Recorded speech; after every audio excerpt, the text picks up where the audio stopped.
भयम दोस्तों, जैसा कि आप सभी लोग जानते हैं कि 18 फरवरी 2026 यानी बुधवार को पड़ रही है फाल्गुन महीने की शुक्ल पक्ष प्रतिपदा तिथि। और दोस्तों ये वह तिथि है जो फाल्गुन महीने में पड़ने वाली सबसे बड़ी तिथि है, क्योंकि ये बुधवार के दिन पड़ रही है, जो बहुत ही खास है। और दोस्तों आप सभी लोग जानते हो बुधवार तिथि का अगर सबसे बड़ा कोई उपाय है तो वह 5 गेहूं के दाने वाला उपाय है। तो दोस्तों इस बुधवार प्रतिपदा तिथि के दिन आप लोगों को इस वाले उपाय को जरूर करना है। बहुत सारे लोग होंगे जिनके साथ हो रहे थे पर प्रतिपदा तिथि के दिन लोगों ने इस उपाय को ना किया हो, मतलब पूरा साल निकल गया, उन्होंने किसी भी दिन इस 5 गेहूं के दाने वाला उपाय को ना किया हो। पर दोस्तों आपके पास एक आखिरी मौका बचा हुआ है जो कि 18 फरवरी बुधवार प्रतिपदा तिथि के दिन है। तो इस दिन आप लोगों को इस वाले उपाय को जरूर कर लेना है।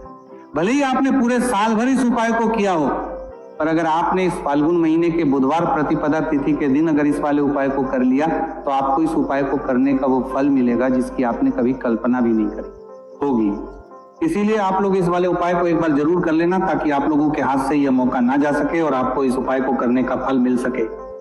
दोस्तों यह उपाय पंडित जी ने अपनी अभी की ही शिव महापुराण की कथा में बताया है, जिस उपाय को आज हम आपको बहुत अच्छे से समझाने वाले हैं।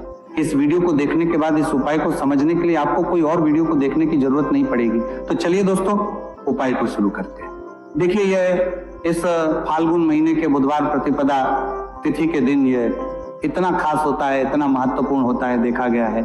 कभी कभी बड़े बड़े पूजा पाठ अनुष्ठान से जो मनोकामना पूर्ण नहीं होते, वो फाल्गुन महीने के बुधवार प्रतिपदा तिथि के दिन एक छोटे से उपाय करने से ही आपकी मनोकामना पूर्ण हो जाती है। और बहुत सारे लोगों ने इस उपाय को किया भी है और उनको इस उपाय को करने का फल भी जरूर मिला है। अगर आप लोग भी इस उपाय को करना चाहते हैं तो आप इस उपाय को पहले अच्छे से समझ लेना, सुन लेना, उसके बाद करना, आपको इस उपाय का फल जरूर मिलेगा। और इस उपाय को कर लेने से आपके घर में चाहे किसी भी प्रकार दुख और समस्या क्यों ना चल रही हो, आपको उसका कारण भी नहीं पता है कि भाई ये समस्या किस कारण से चल रही है, उसका कुछ भी कारण हो सकता है, जैसे पितृदोष हो सकता है या किसी भी तरह का मंगल दोष भी हो सकता है। तो इस दिन आप लोगों को ये वाला उपाय कर लेना है। ये एक ऐसा उपाय है जिस उपाय को अगर किसी विशेष दिन पर किया जाए तो भाई उस विशेष दिन का जो है वो तो हमें मिलता ही मिलता है, पर हमने उस दिन पर इस 5 गेहूं के दाने वाला उपाय को किया है तो हमें उससे भी बड़ा फल मिलता है और फल बहुत जल्दी मिलता है, क्योंकि आप इस उपाय को बहुत ही बड़े और विशेष दिन पर कर रहे हो। तो चलिए अब उपाय के बारे में बात करते हैं, लेकिन उससे पहले आप लोगों को यह जानना आवश्यक है कि आखिर ये उपाय किस समय करना है, किसको करना है और कैसे करना है। तो चलिए हम आगे आपको वीडियो में एक एक करके बता देते हैं, लेकिन उससे पहले अगर आप लोग हमारे चैनल पर नए हैं तो हमारे चैनल को सब्सक्राइब कर लेना। इस वीडियो को लाइक करके कमेंट बॉक्स में श्री शिवाय नमस्तुभयम ओम नमः शिवाय जरूर टाइप कर देना। तो दोस्तों इस 5 गेहूं के दाने वाला उपाय को हमें इस बुधवार प्रतिपदा तिथि के दिन कैसे करना है, किसको करना है, किस समय करना है और कहां पर करना है, ये सारे सवालों के जवाब आपको इस वीडियो में मिल जाएंगे। और जो ये वीडियो देखेगा भाई उसको 5 गेहूं के दाने वाला उपाय जरूर करना चाहिए, क्योंकि इस दिन 5 गेहूं के दाने का भी बड़ा और विशेष महत्व होता है। और जब बात आ जाए 5 गेहूं के दाने की तो यह सोने पर सुहागा वाली बात हो जाती है और यह एक बहुत ही बड़ा उपाय हो जाता है इस बुधवार प्रतिपदा तिथि का। तो अब दोस्तों इस 5 गेहूं के दाने वाला उपाय को आखिर करना किसको है, सबसे पहले हम लोग वो बात जान लेते हैं। तो देखो घर की जो बड़ी माताएं बहनें होती हैं, उन माताओं बहनों में से कोई भी एक बड़ी माता बहन इस वाले उपाय को कर सकती है। और अगर आप चाहें तो अपने घर में से सभी सदस्यों को भी इस उपाय को करवा सकते हैं। अगर किसी व्यक्ति की खुद की कोई मनोकामना है, खुद की कोई दुख और परेशानी है जो कि वो अपने लिए ही करना चाहता है, इस वाले उपाय को तो वो खुद अपने लिए भी कर सकता है। बाकी अगर कोई घर में से ऐसा है जो कि अपने पूरे घर परिवार की सुख और शांति के लिए ये वाला उपाय करना चाहता है तो भाई वो भी कर सकता है, उसमें भी कोई दिक्कत वाली बात नहीं है। कहने का मतलब यह कि इस उपाय को हर एक सदस्य भी कर सकता है और पूरे घर परिवार के सदस्य के लिए घर की बड़ी माताओं बहनों में से कोई एक माता बहन भी कर सकती है। माताएं बहनें अगर घर में उपस्थित ना हो या वो ये वाला उपाय ना कर पा रही हो तो फिर घर का कोई बड़ा सदस्य भी इस 5 गेहूं के दाने वाला उपाय को कर सकता है, चाहे फिर वो पुरुष ही क्यों ना हो, उसमें कोई भी दिक्कत वाली बात नहीं है। उसके बाद में दोस्तों जो अगला प्रश्न निकल कर आता है वह यह इस उपाय को लेकर कि आखिर इस उपाय को हमें किस समय करना है, सुबह के समय करना है कि शाम के समय करना है। तो देखो इस वाले उपाय को आप लोग सुबह के समय भी कर सकते हो और शाम के समय प्रदोष काल में भी कर सकते हो। अब अगर आप पूछो कि भाई साहब सबसे उत्तम समय कौन सा रहेगा इस 5 गेहूं के दाने वाला उपाय को करने का, तो हम आपसे बस यही कहेंगे कि इस उपाय को आप सुबह के समय करेंगे तो ज्यादा बेहतर होगा, बाकी अगर के समय भी करेंगे तो भी अच्छा होगा, उसमें कोई भी दिक्कत वाली बात नहीं है। तो अब दोस्तों जो अगली सबसे बड़ी और महत्वपूर्ण बात आती है वह यह आती है कि सुबह अगर हम उपाय को करेंगे तो हमें कितने बजे से लेकर कितने बजे तक के बीच में करना है, और शाम के समय प्रदोष काल में करेंगे तो हमें कितने बजे से लेकर कितने बजे के बीच में करना है। सुबह जितनी जल्दी हो सके आप उपाय को करने की कोशिश करना, बाकी किसी कारणवश लेट भी हो जाओ, थोड़ी देर भी हो जाए तो 10 या 11 बजे तक भी आप उपाय कर लेना, पर 12 बजे से ज्यादा देरी ना हो, ठीक है, इस बात का ध्यान रखना। उसके बाद में दोस्तों अगर शाम के समय प्रदोष काल की बात करें, प्रदोष काल का जो समय है होता है वो शाम के 6 बजे से शुरू हो जाता है, मतलब शाम के 6 बजे से लेकर 7 बजे के बीच का जो समय होता है ये समय प्रदोष काल का समय होता है। इस उपाय को 7 या 8 बजे के बीच में भी कर सकते हो, मतलब शाम के 6 बजे से रात 8 बजे के बीच में आप कभी भी इस वाले उपाय को करते हो, उसमें कोई भी दिक्कत वाली बात नहीं है। परंतु बुधवार प्रतिपदा तिथि के दिन कोशिश करना कि समय के अंतर्गत ही कर लो, किसी कारणवश ना कर पाओ तो थोड़ा देरी से भी कर सकते हो, आपको उपाय का फल जरूर मिलेगा। देखिए गुरुदेव ने बताया है कि जो प्रत्येक महीने पंचमी की तिथि आती है वह हमारे जीवन से सारे संकटों को दूर करने के लिए बहुत ही खास होती है। तो देखिए आज के इस पूरे वीडियो में हम आपको गुरुदेव बताए गए 2 से 3 बहुत ही चमत्कारी उपाय बताने वाले हैं। ये तीनों ही उपाय आपके जीवन के सारे संकट और समस्याओं को समाप्त करने वाले हैं। तो चलिए दोस्तों जान लेते हैं गुरुदेव द्वारा बताए गए सबसे पहले चमत्कारिक और विशेष उपाय के बारे में। तो देखिए दोस्तों, इस उपाय को करने के लिए सबसे पहले तो आपको मात्र 5 गेहूं के दाने लेने होंगे और इसी के साथ में आपको एक लोटा जल लेना है। देखिए जल आपको तांबे के पात्र के अंदर लेना है और विशेषकर ये जो जल है आपको अपने घर से ही लेना है। अब देखिए दोस्तों, इसी के साथ में आपको जो आपने एक लोटा जल लिया है इसमें आपको मात्र एक गुड़ का टुकड़ा भी मिलाना है। पूज्य गुरुदेव ने बताया है कि जब भी हम ये गुड़ का टुकड़ा इस पात्र के अंदर डालते हैं तो ये हमारे जीवन के कई प्रकार के दोषों को समाप्त करने के लिए होता है। देखिए ये जो जल है हमारे जीवन से वास्तु दोष, काल दोष और पितृदोष को समाप्त करने वाला है, तो इसीलिए आपको मात्र एक गुड़ का टुकड़ा भी इस जल में मिलाना है। अब देखिए दोस्तों, मात्र इन सभी सामग्रियों को सीधे लेकर के आपको पहुंचना है भगवान शिव के मंदिर में। केवल आपको एक विशेष बात का ध्यान रखना है कि आपने जो 5 गेहूं के दाने लिए हैं ये कहीं से भी टूटे हुए खंडित नहीं होने चाहिए, इस बात का आपको विशेष का ध्यान रखना है। देखिए शिव मंदिर बचने के बाद सबसे पहले तो आपको अपना मुख उत्तर दिशा में कर लेना है तथा दक्षिण दिशा में आपको बैठ जाना है। लेकिन शिव मंदिर में यदि भीड़ अधिक है तो फिर आप किसी भी दिशा में बैठकर इस उपाय को कर सकते हैं। देखिए इस उपाय को करने के लिए सबसे पहले तो आपको एक कार्य करना है। आपके पास जो 5 गेहूं के दाने हैं इन्हें आपको अपने हाथ में लेना है और आपने जो ये गुड़ से युक्त जल तैयार किया था ये जल आपको इन गेहूं के दाने पर डालना है। यानी कि आपको ये जो गेहूं के दाने ही शिवलिंग पर गीले के ही अर्पित करने हैं, क्योंकि सूखी चीजें हम कभी भी शिवलिंग पर अर्पित नहीं करते। अब देखिए दोस्तों, आपको एक कार्य करना है।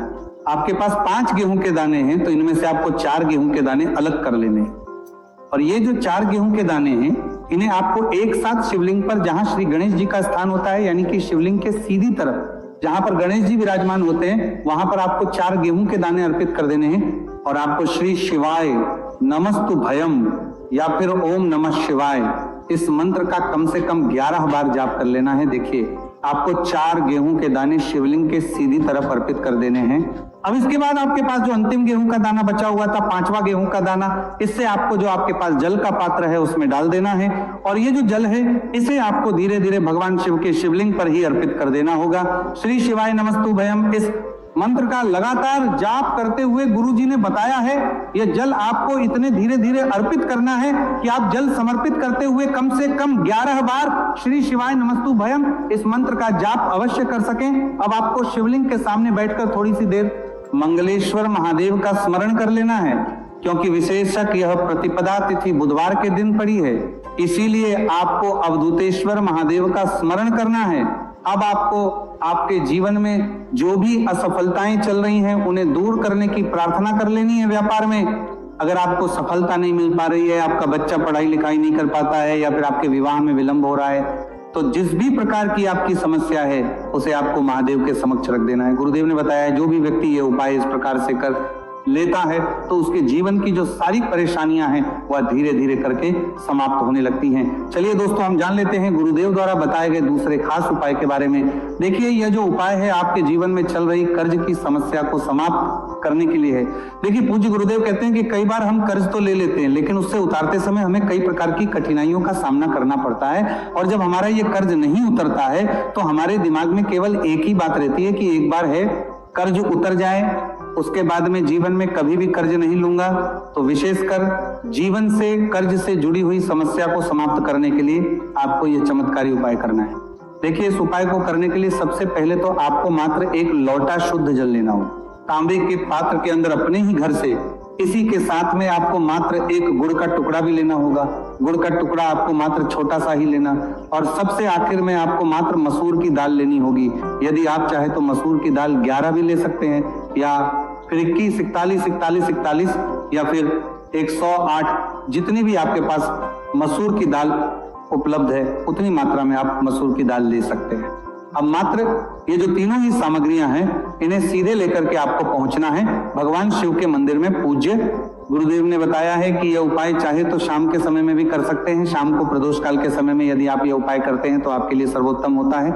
प्रदोष काल के समय यदि आप यह उपाय नहीं कर सकते हैं तो फिर आप यह उपाय सुबह से लेकर के शाम तक किसी भी समय में कर सकते हैं। देखिए, मंदिर पहुंचने के बाद सबसे पहले तो आपके पास जो गुड़ का टुकड़ा है इसे आपको उस जल के पात्र के अंदर डाल लेना है, और ये जो जल है इसे आपको भगवान शिव की शिवलिंग पर धीरे अर्पित कर देना है। श्री शिवाय नमस्तुभयम, इस मंत्र का लगातार जाप करते हुए और तुम्रुकेश्वर महादेव का स्मरण करते हुए, अब देखिए, आप जो मसूर की दाल लेकर के गए थे इन्हें आपको एक एक करके शिवलिंग पर अर्पित करना है। आपको एक मसूर की दाल शिवलिंग पर अर्पित करनी है, फिर आपको आर्यन मुक्तेश्वर महादेव का स्मरण करना है, फिर दूसरी मसूर की दाल आपको शिवलिंग पर अर्पित करनी है, फिर आपको आर्यमुक्तेश्वर महादेव का करना है। गुरुजी ने बताया है कि चाहे आप 11, 20, 51 जितनी भी आप मसूर की दाल लेकर के आए हैं उतनी ही बार आपको आर्यन मुक्तेश्वर महादेव का स्मरण करना है, और एक एक मसूर की दाल आपको शिवलिंग पर अर्पित कर देनी है। पूज्य गुरुदेव ने बताया है कि जो भी व्यक्ति लगातार 5 बुधवार इस उपाय को कर लेता है तो गुरुजी ने बताया है कि इस उपाय को करने के बाद हमारे जीवन में धन प्राप्ति के रास्ते कहीं ना से खुल ही जाते हैं। तो इस प्रकार से आप कर्ज मुक्ति के लिए दूसरा उपाय कर सकते हैं। अब दोस्तों, हम जानते हैं तीसरे विशेष और चमत्कारिक उपाय के बारे में। देखिए, यह उपाय विशेषकर ऐसे लोगों को करना है जिनके शरीर में कोई भी रोग हो गया है, कोई भारी बीमारी हो गई, या फिर जिनके बिजनेस में, व्यापार में बढ़ोतरी नहीं हो पा रही, लगातार उनका व्यापार ठप होते जा रहा है, या फिर उन्हें अपने नौकरी में पदोन्नति नहीं प्राप्त हो पा रही है, या फिर यदि जीवन में धन की प्राप्ति नहीं हो पा रही है, तो विशेषकर ऐसे लोगों को यह उपाय करना है। देखिए, इस उपाय को करने के लिए आपको मात्र एक लोटा शुद्ध जल लेना होगा तांबे के पात्र के अंदर अपने घर से। अब देखिए, इसी के साथ में आपको मात्र 5 बेलपत्र लेनी है। देखिए, यदि आपको बेलपत्र प्राप्त नहीं हो पाती है तो आप शिवलिंग पर चढ़ी हुई बेलपत्र को पुनः शुद्ध जल से धो करके उनका उपयोग कर सकते हैं। लेकिन आपको ध्यान है कि जो बेलपत्र है वह कहीं से भी टूटे हुए खंडित नहीं होनी चाहिए। तो देखिए, आपको मात्र ये जो दोनों ही सामग्रियां हैं इन्हें लेकर के पहुंचना है भगवान शिव के मंदिर में। यह उपाय भी आप सुबह से लेकर के शाम तक किसी भी समय में कर सकते हैं।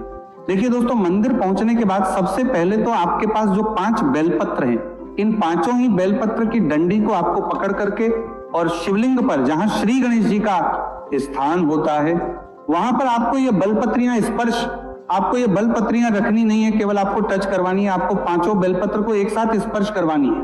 बेलपत्र को स्पर्श करते समय आपकी जो भी मनोकामना हो, चाहे आपको व्यापार, चाहे आपकी व्यापार से जुड़ी हुई कोई भी मनोकामना हो, या फिर आपकी नौकरी के लिए, या फिर आपकी अपनी किसी भी प्रकार की मनोकामना हो जिसके लिए आप ये उपाय कर रहे हैं, तो उस मनोकामना की पूर्ति के लिए आपको प्रार्थना कर लें। और ये जो बेलपत्र है, इन आपको श्री गणेश जी वाले स्थान से उठा करके सीधे शिवलिंग पर अर्पित कर देनी है। देखिए, 5 ही बेलपत्री आपको इस प्रकार से अर्पित करनी है कि जो चिकनी साइड है वह शिवलिंग से स्पर्श रहेगी, डंडी वाला भाग जलाधारी को रहेगा। इस प्रकार से आपको ये 5 ही बेलपत्रियां शिवलिंग पर अर्पित कर देनी है। अंत में जो आपके पास एक लोटा शुद्ध जल है, इसे भी धीरे धीरे भगवान शिव के शिवलिंग पर ही अर्पित कर देना होगा। श्री शिवाय नमस्तुभयम, इस मंत्र का जाप करते हुए पूज्य गुरुदेव ने बताया है कि जो भी व्यक्ति बुधवार के दिन पड़ने वाली इस विशेष प्रतिपदा तिथि पर यदि उपाय कर लेता है तो उसके जीवन की कोई ऐसी मनोकामना नहीं जिसे हमारे महादेव परिपूर्ण ना कर सके। तो इस प्रकार से आपको सुंदर सा उपाय भी करना है। तो दोस्तों, ये थे पूज्य गुरुजी द्वारा बताए गए बहुत ही खास उपाय। अगर आपको जानकारी अच्छी लगी हो तो वीडियो लाइक करिएगा। मिलते हैं फिर एक नए वीडियो।